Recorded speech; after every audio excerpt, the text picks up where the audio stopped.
I am Abby Jones, the Graduate Writing Center Graduate Assistant. The Graduate Writing Center is a writing service available to all graduate students. We don't have a physical location.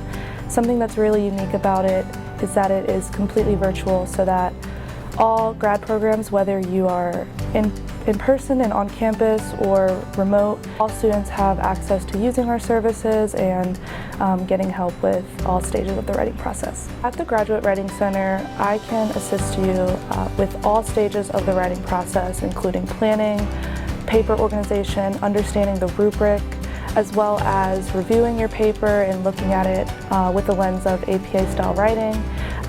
We specialize in APA-style writing, as that is the key disciplinary style of writing used by all grad students. So I look at papers from that type of lens. We also provide workshops to programs, whether that's on resumes and CVs and cover letters, or just general workshops on what APA-style writing looks like.